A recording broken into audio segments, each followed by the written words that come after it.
उन्होंने बताया कि ये आदमी ऐसा है कि अगर मैं इसको इन्फॉर्मेशन इतने पेज की दे दूंगा, यानी कि मेरे इतनी तनख्वाह भी नहीं होगी पूरे महीने की, और वो मुझे ला कर दे दें, तो उससे मुझे देने ही पड़ेंगे पैसे, या मैं उनसे कैसे लेकर?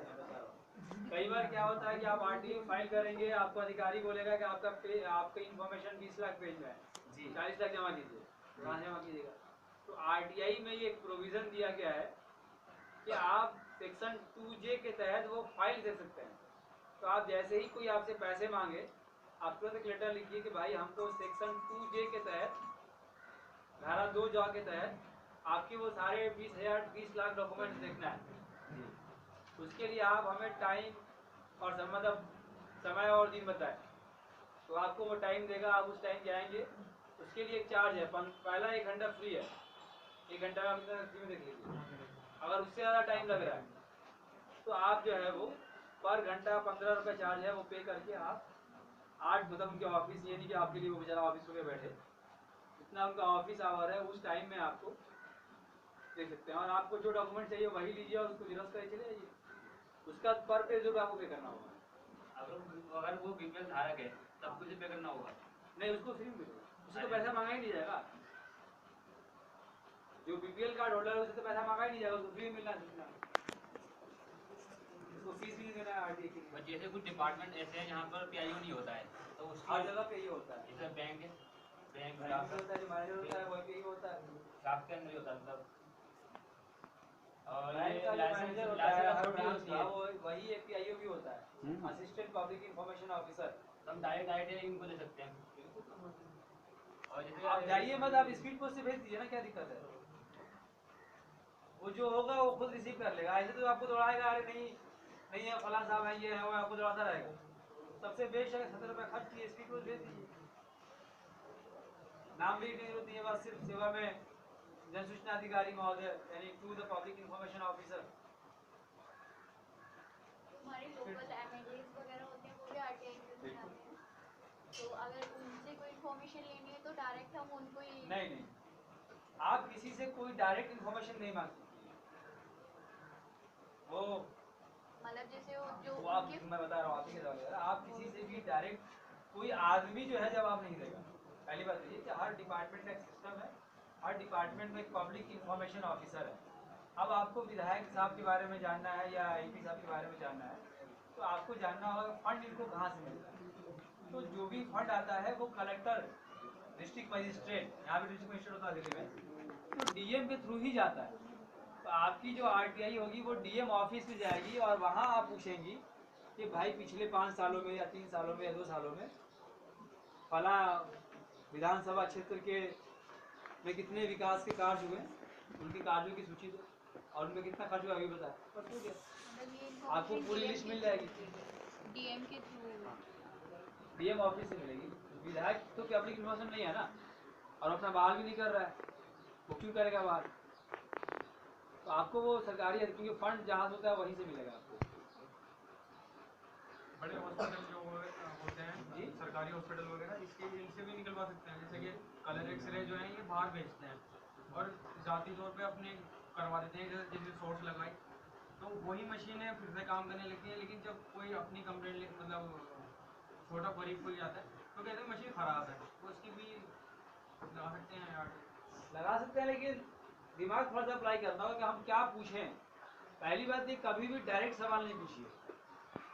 मान लीजिए किसी से आपको प्रॉब्लम है और आपने पूछ दिया कि भाई फला साहब जो है वो कितने दिन ऑफिस आए, कितने दिन नहीं आए, तो वो जान जाएगा अच्छा इसके बारे में ये पूछ रहा है, नाम भी आपने लिख दिया है, तो बोलेगा यार मत रोको, क्योंकि वो लूफॉल्स जान रहा है, वो रोक देगा इन्फॉर्मेशन। फर्स्ट अपील करेंगे, सेकेंड अपील करेंगे, तब तक तो साल चला जाएगा, तो वहाँ रुक जाएगा। लेकिन जब आप दिमाग लगा के डालेंगे, जब आप बोलेंगे कि भाई मुझे 6 महीने की अटेंडेंस की रजिस्टर्ड की फोटो कॉपी दे, तो मालूम चलेगा भाई किसके लिए मांग रहा है, क्या मांग रहा है, दे देगा फट से, आपका काम हो गया। तो थोड़ा सा दिमाग लगाना पड़ेगा कि हम क्या मांगे कि वो सारे डॉक्यूमेंट्स हमें मिल जाए। सर मेरा एक सवाल था कि जैसे विडोज महिलाएं होती हैं या ओल्ड एज महिलाएं होती हैं जो निगम पार्षद के थ्रू या एमएलए के थ्रू मतलब फॉर्म भरती हैं पेंशन के लिए, और सब कुछ का कुछ की पेंशन आ जाती है, कुछ की मना कर देते हैं, वो लोग टाल देते हैं, उन लोगों बेचारी धक्के खाती रहती है, उन लोगों की पेंशन नहीं आती। तो ये जहाँ से रिलीज होता है, विधवा पेंशन या वृद्धा पेंशन बोलते हैं हिंदी में, रिलीज होता है सर ब्लॉक डेवलपमेंट ऑफिस से, शायद कंफर्म नहीं होता है, ब्लॉक से होता है ना, यहाँ तो ब्लॉक होता नहीं होगा। ब्लॉक सभी हैं यहाँ। ये कहाँ से रिलीज होता है, आप उन्होंने कहाँ अप्लाई किया हो, जिसने भी अप्लाई किया? एमएलए के थ्रू भरती हैं फॉर्म वो, या फिर निगम तो फॉर्म तो किसी एमएलए के घर तो जमा नहीं होता होगा ना। संस्कार आश्रम तो वहाँ आप आरटीआई डाल के, मतलब जहाँ से रिलीज होता है, आप चाहें तो डीएम ऑफिस में डाल दें। अच्छा, आरटीआई में खास बात यह है कि आपको अगर नहीं मालूम है कि पीआईओ कौन है या मुझे कहाँ से पूछना चाहिए, तो कुछ मत कीजिए, नीचे लिखिए नोट, आप डीएम के नाम, प्रधानमंत्री के नाम लिख दीजिए, कोई दिक्कत नहीं है,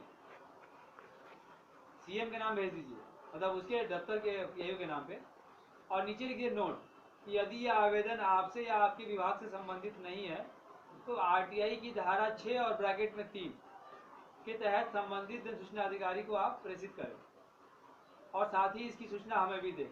तो आरटीआई की धारा 6(3) ये कहती है कि भाई अगर पीआईओ खुद नहीं है वो, तो वो फॉरवर्ड कर देगा। तो आप डीएम ऑफिस में भी आरटीआई फाइल कर सकती हैं, नीचे लिख दीजिए, तो वो आपको उससे लिस्ट मिलेगा कि रियल में कितने लोगों को फंड रिलीज किया गया है। हो सकता है कि कागज में रिलीज हो, तो आपके लिए बहुत बड़ा मुद्दा है भाई, इसका तो फंड रिलीज हो गया, अधिकारी तो बुला के आपको देगा पैसा। सर ये ऑनलाइन भी ले सकते हैं? आरटीआई दिल्ली स्टेट का ऑनलाइन हुआ है, सेंट्रल गवर्नमेंट का ऑनलाइन हुआ है, तो आपको फाइल करना पड़ेगा। आपको हो जानी चाहिए दिल्ली का ऑनलाइन। देखिए आप नहीं सकते। मैं आपसे जानना चाहता हूँ, आपने कभी को जो आरटीआई लगाई थी तो उससे आपको जो इन्फॉर्मेशन मिली है इलाके वाइज मिली है, जैसे पूर्वी दिल्ली, दक्षिण दिल्ली?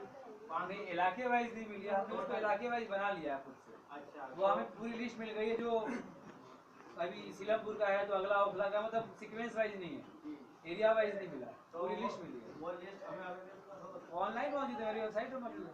अच्छा, तो आप अपनी साइट बताइए, सेकंड लाइन नोट कर देते हैं।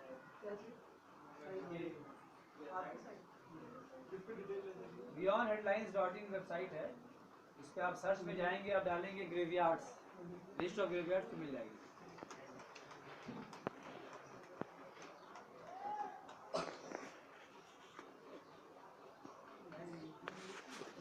और कोई सवाल?